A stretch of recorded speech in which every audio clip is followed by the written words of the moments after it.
Hello everyone, how are you all? I believe all of you are healthy and safe. Students, today we are going to go through the second part of the chapter Memories of Childhood, written by Zitkalasa and Bama.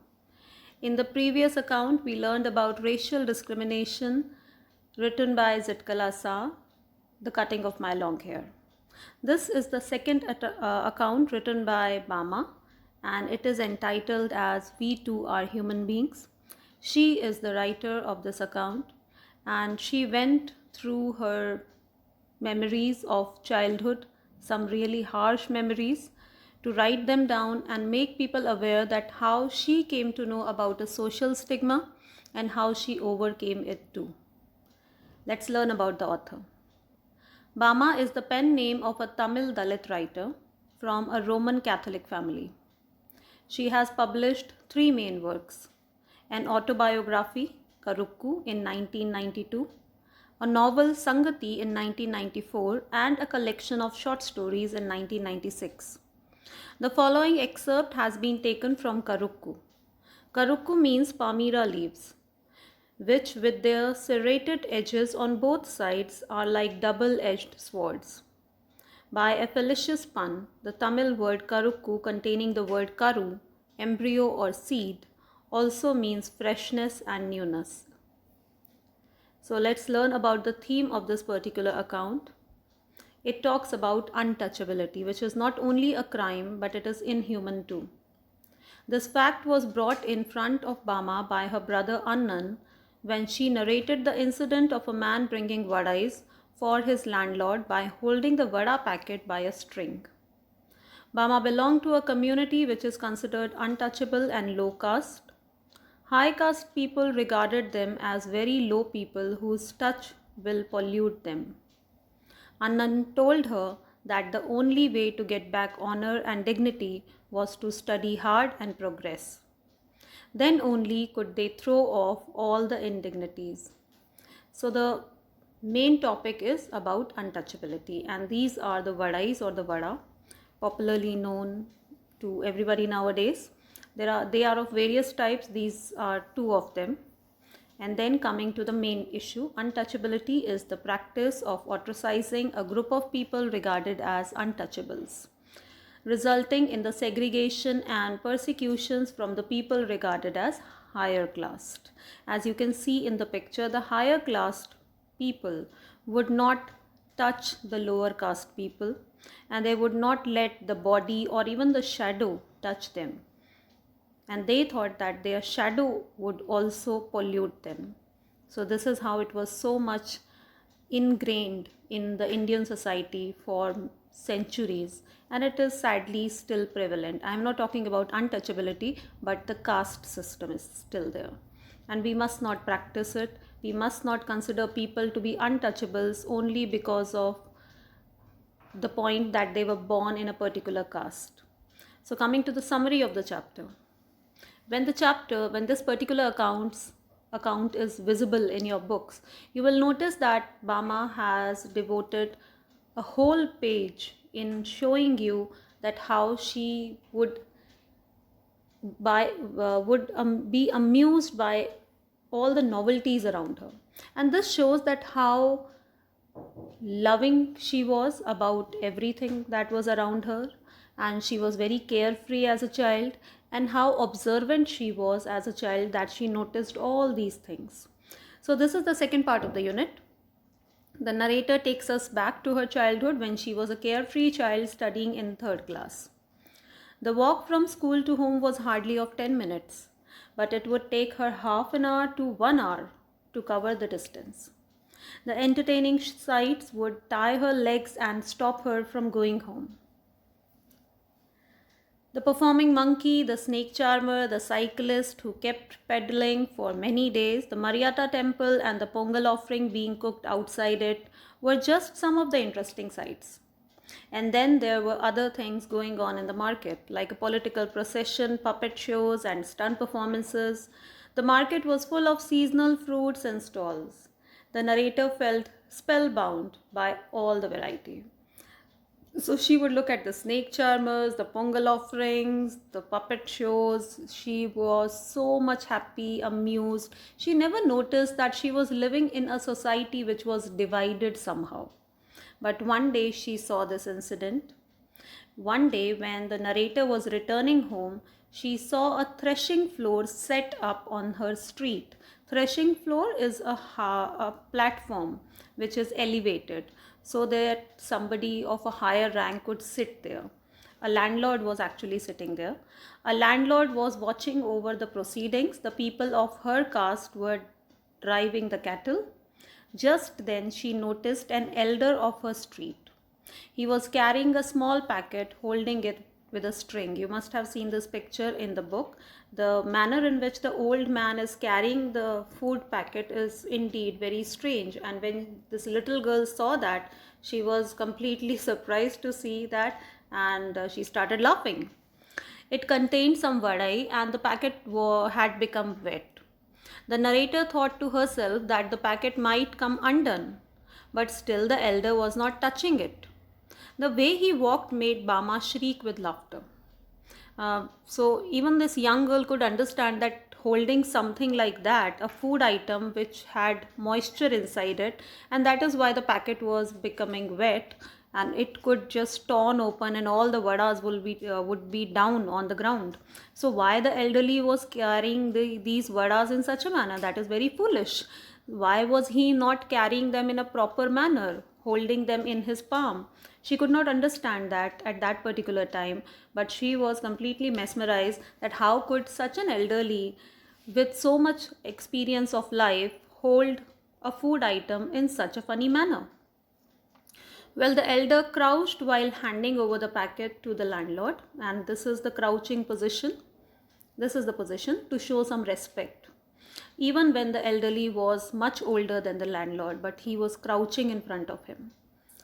And then this is the word Annan. You must have come across it. Now we are going to encounter it again. So this she told to her Annan. The narrator returned home and told her elder brother Annan about this incident. She was laughing berserkly, but Annan did not seem to be amused. Annan told her that the elder and they were considered low caste. The landlord belonged to the upper caste. The upper caste people thought that if low caste people touched them or anything that belonged to them, they or it would be polluted. And that is when it was suddenly realized by the girl. Reality struck her, and she realized that what she considered to be a funny sight was not funny at all, but it was a social stigma out and open, and there was so much discrimination going on in front of her eyes, and she could not understand it, and she was very angry over the situation. That is why the elder was carrying the packet by its string. After hearing this, the narrator did not want to laugh anymore. She felt infuriated and provoked. Infuriated is angry. She was very angry, very agitated. She wondered how these fellows thought so much of themselves. She felt compelled to touch the wretched vadais herself, and she was so angry that she wanted to touch those vadais to show that they would not become polluted. Nothing would. That it was all a hoax, and nothing of that sort ever happens. We are all human beings. And her brother then advised her that even if you become angry, it won't change the situation. What you can do in such a situation is, the advice was given by Annan. Let's see what he said. Annan told Bama that because they were born into a low caste community, they were never given any honor or dignity or respect. He advised her to study hard and learn all that she could, because only education could help them throw off all the indignities. These words made a deep impression on Bama. She studied hard. As Annan had urged, she stood first in her class, and because of that, many people became her friends. So this is how she somehow overcame the situation. And this shows that yes, in bringing up those people who are in the marginalized communities, education is the key. She followed the advice given by her brother, and she was loved respected by people around her. And that is how she proved that nothing like untouchability could stop anyone from any community to come forward, gain respect and dignity. Many people in our country, leaders from our country, they had worked regarding this particular social stigma, untouchability. It was very much prevalent before and a little after the independence. May it be Mahatma Gandhi, may it be B.R. Ambedkar, both have worked really hard to eradicate untouchability from our society. So this particular part ends on a rather positive note, unlike the previous one. Here, Bama finally succeeded in achieving something positive in the field of education, unlike Zitkalasa, who was terribly tortured and humiliated in front of many people, and she had to lose her hair also. So there are many common factors when we look at both the accounts. Both are autobiographical accounts. Both were written by female writers. Both the writers went through the harsh memories of their childhood. They belonged to the marginalized communities and they were discriminated terribly by the mainstream culture. So let us look at all this, summarize it. Both the accounts are not simple narratives of oppression. Rather, they reveal how oppression was resisted by both the narrators in their own ways. Zitkalasa and Bama were very young, but not so young that they would not understand the evil scheme of the mainstream culture.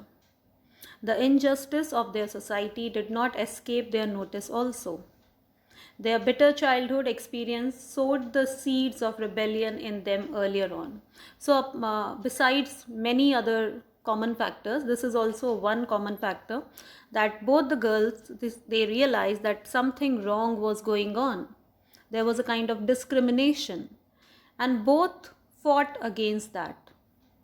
One could succeed, the other could not.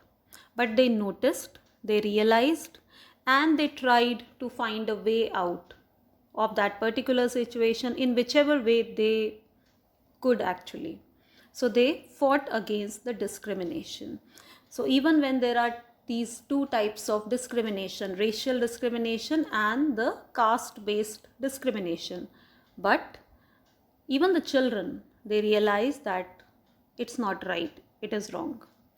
So while wrapping it up, let's look at this particular thing, this particular part. I have taken it up from, written by Maya Angelou. She said, I have learned that whenever I decide something with an open heart, I usually make the right decision. I have learned that even when I have pains, I don't have to be one. I have learned that every day you should reach out and touch someone. People love a warm hug or just a friendly pat on the back. I have learned that I still have a lot to learn. I have learned that people will forget what you said. People will forget what you did. But people will never forget how you made them feel. This is the most important part. People will never forget how you made them feel. Even the children did not. So when years later Zitkalasa and Bama wrote down these memories of childhood, they remembered how they felt when they came across discrimination. When even the children cannot, then think about those who are grown up. Nobody can forget such humiliations. But this is also truth that even when we have so much discrimination in the world, people are different from each other, but we all belong to one community. We all are humans, and such discrimination are nothing but a disgrace to humanity. I would like to close this session with this quote, that it is not our differences that divide us. It is our inability to recognize, accept, and celebrate those differences. So it doesn't matter if we are all different from each other. We have to accept that, celebrate it, respect it, and live together. Then only we can create a better world. So with this, let us close the session for today. I would like to thank all of you for listening to it. Thank you and good day and goodbye.